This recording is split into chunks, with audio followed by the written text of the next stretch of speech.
Assalamualaikum warahmatullahi wabarakatuh. Perkenalkan, kami dari tim Sarhil Universitas Muhammadiyah Banjarmasin yang beranggotakan saya sendiri Muhammad Riko Fahrizal dengan rekan saya Yumi Anggraini dan rekan saya Nur Kamalia. Pada hari ini kami akan membawakan Sarhil Quran dengan tema Etika Pergaulan dalam Masyarakat menurut Pandangan Al-Quran. Hadirin wal hadirat, para kiai dan para guru yang kami muliakan, Dewan Hakim yang arif dan bijaksana. Sebelum memulai sarahan kami, saya akan membacakan pantun terlebih dahulu. Bepergian ke tanah Sunda, jangan lupa ke Tangkuban Perahu. Bagaimana kabar hadirin semuanya? Semoga baik dan sehat selalu.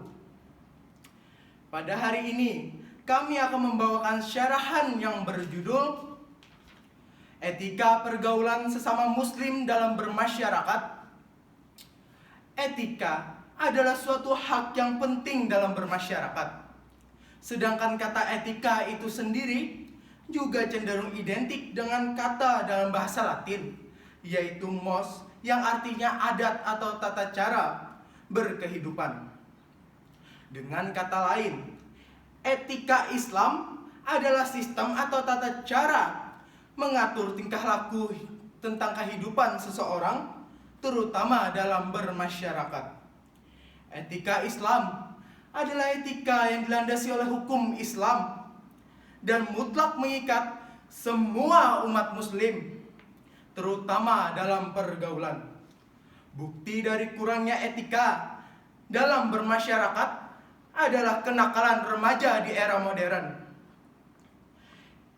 Kenakalan remaja di area modern ini sudah melebihi ambang batas yang sewajarnya. Banyak anak di bawah umur yang sudah mengenal rokok, mengenal narkoba, mengenal seks bebas, dan terlibat banyak tindakan kriminal lainnya. Fakta ini sudah tidak dapat dipungkiri lagi. Kita dapat melihat brutalnya remaja zaman sekarang melalui media elektronik ataupun melihatnya secara langsung di lingkungan sekitar kita. Pokok dasar etika Islam tercantum dalam Al-Quran seperti firman dalam Al-Quran surah Al-Qalam ayat 4 yang berbunyi,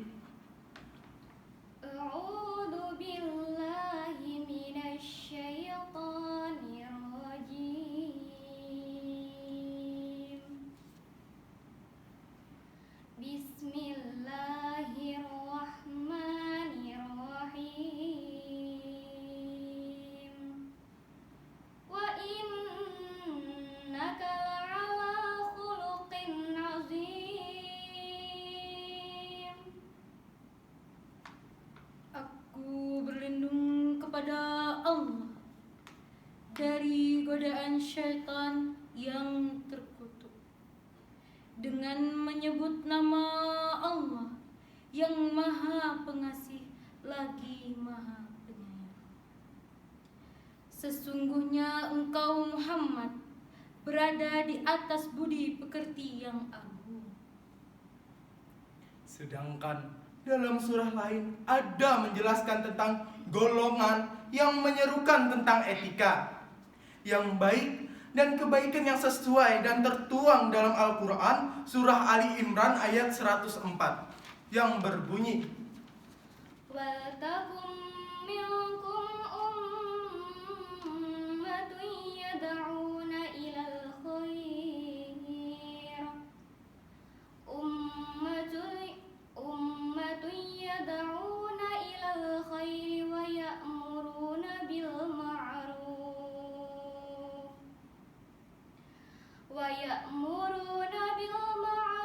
wa yanhauna 'anil munkar wa ulaika humul muflihun.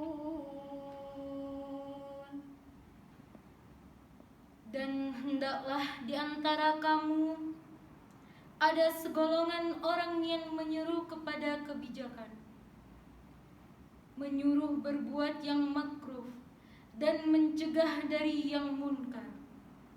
Dan mereka itulah orang-orang yang beruntung.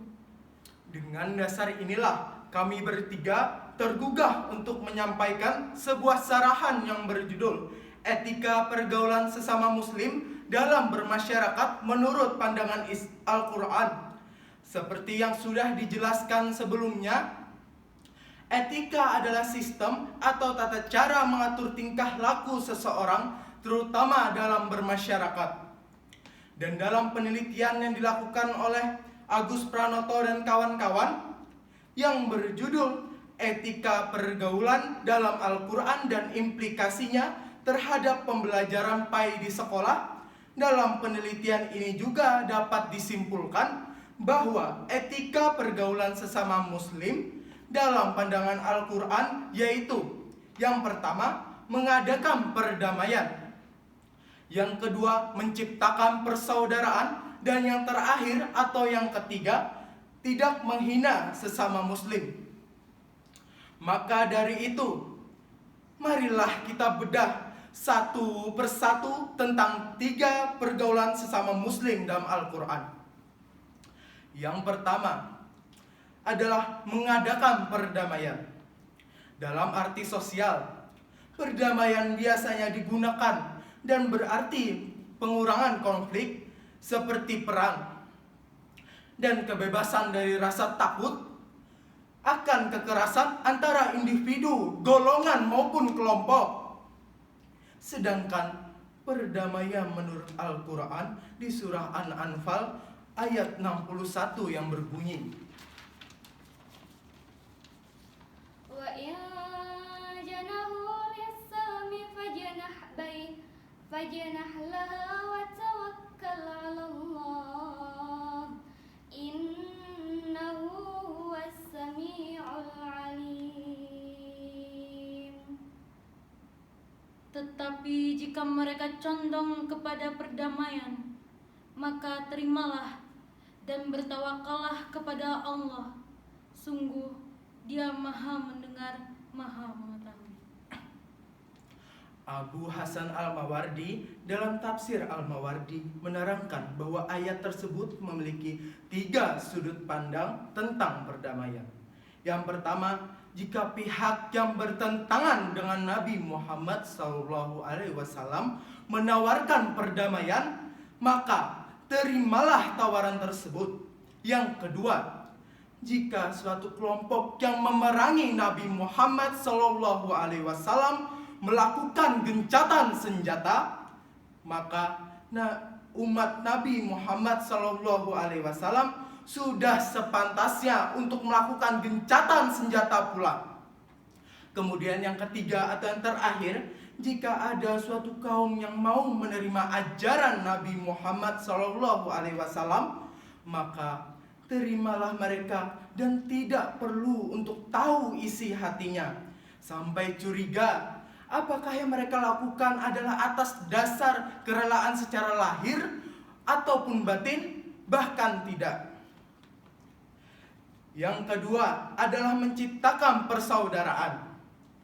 Menciptakan persaudaraan di mana kita harus melakukan dan selalu menciptakan persaudaraan terhadap sesama manusia di kehidupan bermasyarakat dan menghindari perselisihan seperti yang tertuang dalam surah Al-Hujurat ayat 10 yang berbunyi,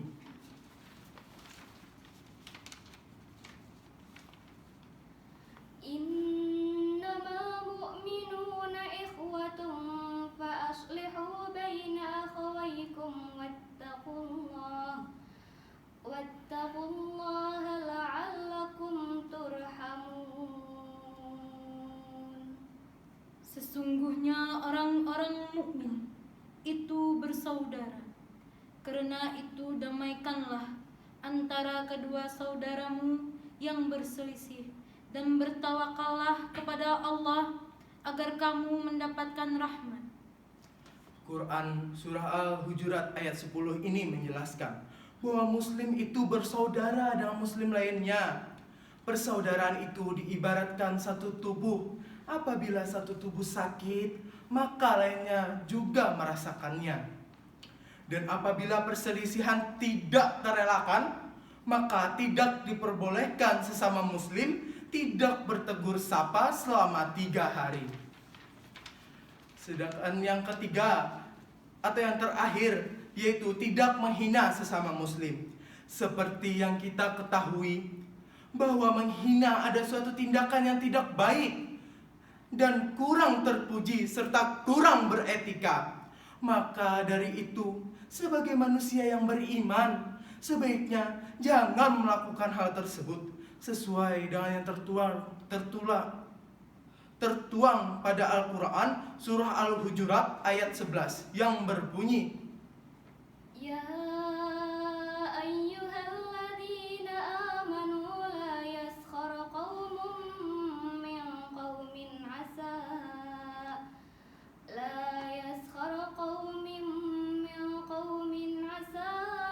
ayyakunu khairam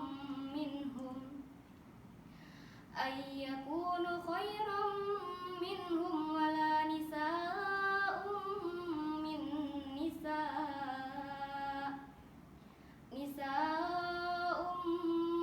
nisa'in asa ayyakunna khairam minhunna wala talmizu anfusakum wala tanabazu bil alqab bi'sal ismu al-fusuqu ba'dal iman wa man lam yatub fa ulaika humuz zalimun. Hai orang-orang yang beriman, janganlah suatu kaum mengolok-ngolok kaum yang lain. Boleh jadi mereka lebih baik dari mereka. Dan jangan pula wanita-wanita terhadap wanita-wanita lain. Boleh jadi mereka lebih baik dari mereka. Dan janganlah kamu mengejek diri kamu sendiri. Dan jangan kamu panggil-memanggil dengan gelar-gelar buruk. Seburuk-buruk panggilan ialah kefasikan sesudah iman. Dan barang siapa yang tidak bertaubat, maka mereka itulah orang-orang yang zalim. Isi dari kandungan dari Quran surah Al-Hujurat ayat 11 ini menjelaskan bahwa kita sebagai orang yang beriman harus senantiasa memenuhi hak-hak saudaranya. Beberapa di antaranya untuk tidak merendahkan, menghina, bahkan mentertawakan saudara kita sendiri. Maka dari itu, alangkah baiknya kita selalu mendukung sesama muslim, bukannya menjadi muslim yang selalu merendahkan dan menghina muslim lainnya. Etika ini penting dalam berkehidupan di masyarakat dengan sesama muslim, sehingga akan terjadi ketentraman dalam bermasyarakat. Maka dari itu, selesailah syarah yang kami berikan. Wan nasyanul khata'i mahallul insan. Manusia adalah tempat salah dan lupa. Wabillahi taufiq wal hidayah. Wassalamualaikum warahmatullahi wabarakatuh.